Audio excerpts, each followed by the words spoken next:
procedure. Now the monkeys are smart, just like Stephen Hawking, and they review movies, sometimes praising, sometimes mocking. There are films that we love. There are films that we hate. So you can get reviews from a brilliant primate. They're addicted to movies. They're a couple of film junkies. Is it bad or is it groovy? Ask the Cinemonkeys.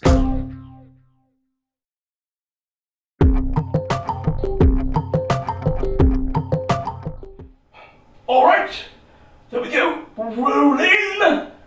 Can I see it? Can I see it? Knock yourself out. Action!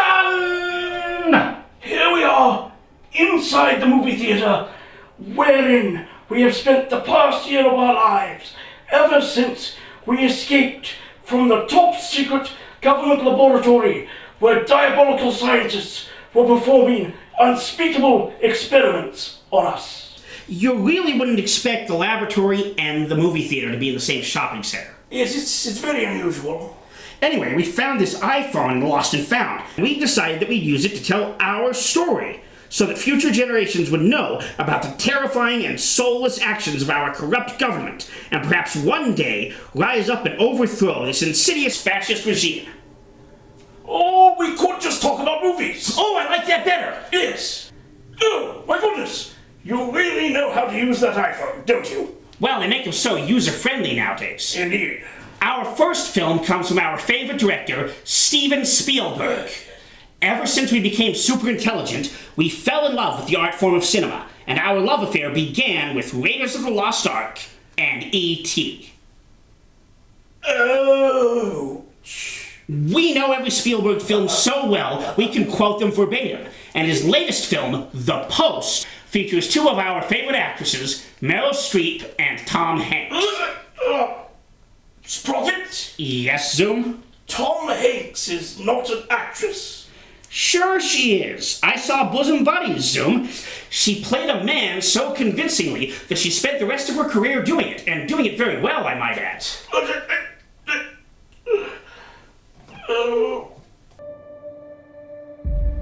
So, can I ask you a hypothetical question? Oh dear, I don't like hypothetical questions. Well, I don't think you're gonna like the real one either. The Post tells the riveting story of journalists from the Washington Post and the New York Times who published the infamous Pentagon Papers, which revealed shocking secrets and lies the American government had been keeping in regards to the war in Vietnam. Stevie has stated that it was important for him to tell this story about the importance of a free press as an essential part of a democratic society and the brave and intrepid members of the Fifth Element who are dedicated to... Fourth Estate. Huh? The Fourth Estate. That's what you call the press. Journalists. Then what's the Fifth Element? You know, it's been 20 years and I still haven't figured that one out. Anywho, Stevie wanted to tell this story now because he felt that it was especially relevant in today's climate. Although we don't want to get too heavily into politics because the first episode is a bit early to alienate our more right-wing viewers by referring to the current president by names like Adolf Hitler or Dorca Larange. No, we don't want to do that. But you know, Sprocket, this film kept me on the edge of my seat, like I was watching a suspense thriller. And I knew how it was going to turn out! Absolutely! It's completely involving from the first frame to the last, and even though so much of it takes place inside news offices and other confined settings, the shot selection is so intricate and masterful that it looks like they must have spent months storyboarding, but a lot of it is actually improvised, which is amazing! And Spielberg's continued collaboration with master editor Michael Kahn creates a perfect sense of pace, which... Vanilla Isis would be another nickname we'd want to avoid.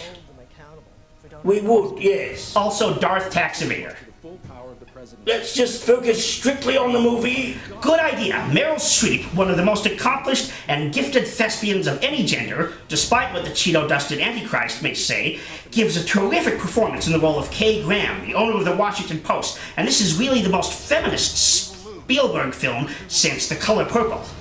And let's not forget Tom Hanks, who plays a bit against type here, but does it beautifully. Yes, she does, Zoom. Yes, she does. And of course, there's Bob Odenkirk. Bruce Greenwood, Michael Stuhlbarg, a terrific actor who unfortunately has a name that sounds like something that the Tiny Bow Man ran into on his boat, and will probably be the guy who has 3 Best Picture nominees at the Oscars with The Post, The Shape of Water, and Call Out Your Own Name. Call me by your name. What? Call me by your name. Okay, Sprocket. It's just a stellar cast all around, and it's more of an ensemble piece than you might expect given the name recognition and Oscar cred of the 2 leads. It's a smart and ambitious film that tells a story that would be fascinating and important even at the best of times. But with the great white grope dismissing everything that isn't flattering him as fake news, and claiming that there is a deliberate attempt by the media to mislead the American people, it takes on a whole new level of importance. And it's my choice for the best film of 2017. You chose wisely. Now on to my choice. Rise of the Planet of the Apes was an audacious reboot of a science fiction classic, with the apes themselves as the protagonists this time around. The follow-up, Dawn of the Planet of the Apes, got darker, more intense, and even better. The 3rd chapter, traditionally dubbed the weakest in any series, particularly if you're talking about Spider-Man 3, had its work cut out for it. But to say that it lived up to my expectations is quite an understatement. And War for the Planet of the Apes is my choice for the best film of 2017. The story takes some very dark and unexpected turns and becomes very heavy at times, but never heavy-handed, which is really quite an accomplishment considering some of the historical and geopolitical overtones. The film echoes events from the French and Indian War to World War II to the current xenophobic climate and polarizing political division in America and Britain, with the leader of the humans literally building a wall and dreaming that he can make America great again. Not unlike our Predator-in-Chief, the bouffant buffoon. I'm going to need a little more shutting up from you. Andy Serkis is an amazing actor who has been a true pioneer in the acting breakthrough of the century, known as performance capture. Caesar may well be the role of his career, and the way the character has, if you'll excuse the pun, evolved throughout the series has been awesome, in the truest sense of the word. As sad as it was to see this outstanding trilogy come to an end, it was such a satisfying and moving end that it leaves little room for complaints. I was emotionally exhausted by the end of it, but at the same time, enriched by the boldness and beauty of this groundbreaking cinematic triumph. Now that we've presented our individual picks for the top banana, let's share some of our favorite runners-up, our 10 best list in alphabetical order. Blade Runner 2049. Coco. Dunkirk. The Florida Project. Lady Bird. Logan. The Shape of Water. Star Wars: The Last Jedi. 3 billboards outside Ebbing, Missouri. You know, Sprocket, it was such an exceptional year for films that I found it very difficult to narrow down this list.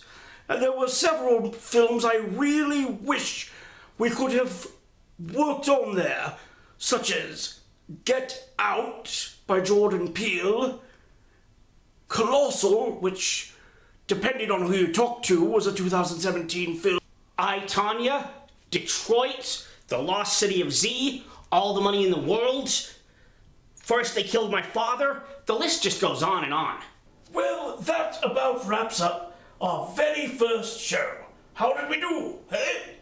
Hey, join us next week, and beyond that, keep joining us every week as the Cinemonkeys bring you the most highly evolved movie review show on the internet.